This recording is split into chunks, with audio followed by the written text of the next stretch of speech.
যে পৃথিবীতে মানুষ আগুন আবিষ্কার করে সভ্যতা গড়েছিল, সেই মানুষই একদিন এমন আগুন বানালো যার একটুখানি স্ফুলিঙ্গে শহর গায়েব হয়ে যায়। নাম তার পারমাণবিক অস্ত্র। হিরোশিমা আর নাগাসাকি আমাদের কাছে জ্বলন্ত উদাহরণ যে কতটা ভয়ানক এই পারমাণবিক অস্ত্র। আর এই অস্ত্রের প্রাণভ্রমরা যে ধাতু, তার নাম ইউরেনিয়াম। আজকের গল্পটা সেই ইউরেনিয়ামকে ঘিরে, কিভাবে তা মাটি থেকে উঠে এসে রাজনীতির মঞ্চে দাঁড়িয়ে যায়, আর কিভাবে সেই মঞ্চে দাঁড়িয়ে একদিকে ডোনাল্ড ট্রাম্প গলা ফাটান আর অন্যদিকে আন্তর্জাতিক পারমাণবিক শক্তি সংস্থা হিসাবের খাতা IAEA এর হিসাব বলছে ইরানের কাছে প্রায় 440 কেজি 60% সমৃদ্ধ ইউরেনিয়াম আছে। সংখ্যাটা অনেক কম মনে হচ্ছে, কিন্তু এর ভেতরে লুকিয়ে আছে বিস্ফোরণের সম্ভাবনা। কারণ এই পরিমাণ ইউরেনিয়াম যদি 90% উন্নীত করা যায়, তাহলে তাত্ত্বিকভাবে 10টির মতো পারমাণবিক বোমা তৈরি করা সম্ভব। এখানেই এসে রাজনীতি আর বিজ্ঞান হাত ধরাধরি করে হাঁটে। একদিকে ডোনাল্ড ট্রাম্প বলছেন ইরানকে থামাতে হবে, তাদের সমৃদ্ধকরণ বন্ধ করতে হবে।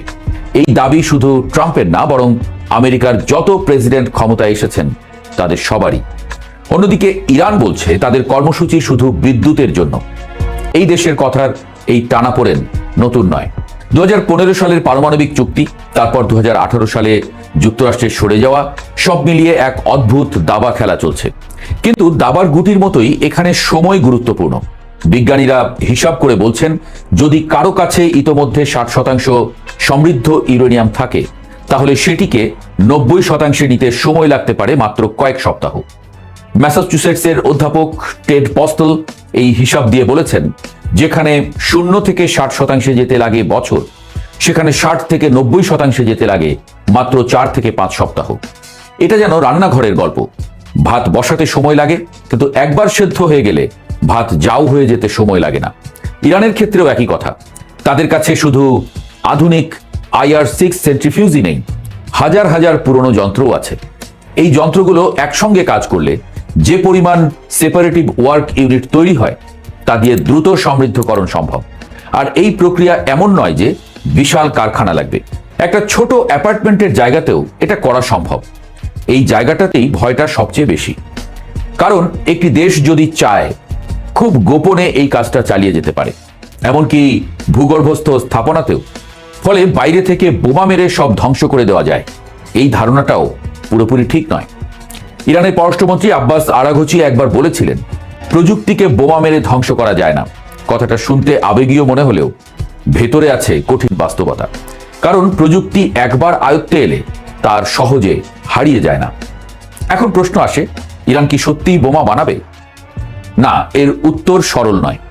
কারণ পারমাণবিক অস্ত্র বানানো মানে শুধু ইউরেনিয়াম সমৃদ্ধ করা নয়, এর সঙ্গে লাগে ডিজাইন, বিস্ফোরণ ব্যবস্থা, ডেলিভারি সিস্টেম, সব মিলিয়ে এক জটিল প্রক্রিয়া। তবে এটাও সত্য, ইউরেনিয়াম সমৃদ্ধকরণই সবচেয়ে বড় বাধা। সেটি যদি প্রায় সম্পন্ন হয়ে যায়, তাহলে বাকি পথটুকু তুলনামূলকভাবে ছোট হয়ে আসে। বিশ্বে এখন মাত্র 9টি দেশের কাছে পারমাণবিক অস্ত্র আছে।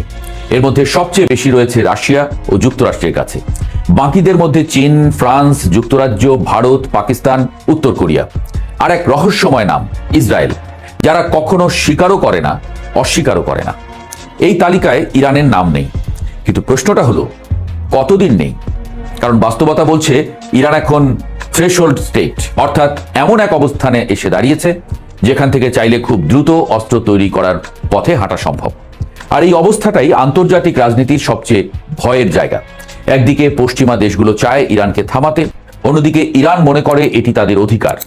এই টানাপোড়েনের মাঝখানে সাধারণ মানুষ দাঁড়িয়ে আছে। এখন জানি আসলে এই ইউরেনিয়াম কি।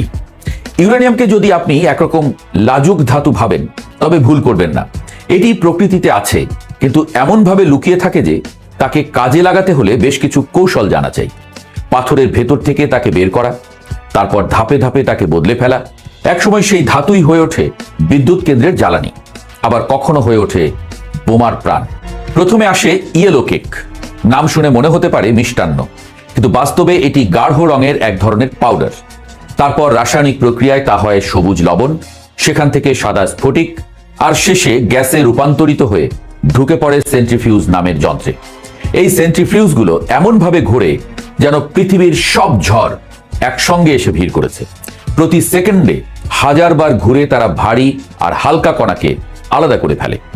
এখানেই শুরু সমৃদ্ধকরণ, যে প্রক্রিয়ায় ইউরেনিয়ামের ভেতরের U-235 নামের হালকা এবং বেশি তেজস্ক্রিয় অংশটিকে আলাদা করা হয়। প্রাকৃতিক অবস্থায় U-235 থাকে মাত্র 0.7%, কিন্তু এটাকে 3 থেকে 5% আনলেই বিদ্যুৎ কেন্দ্রে চলে, আর 90% আনলে তৈরি হয় পারমাণবিক বোমা।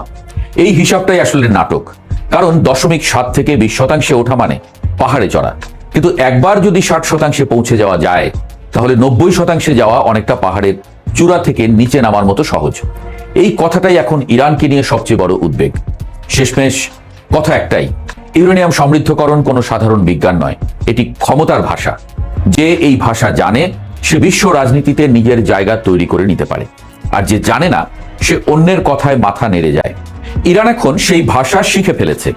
শুধু প্রশ্ন, তারা সেটি কবিতা লিখতে ব্যবহার করবে না যুদ্ধের ঘোষণা দিতে?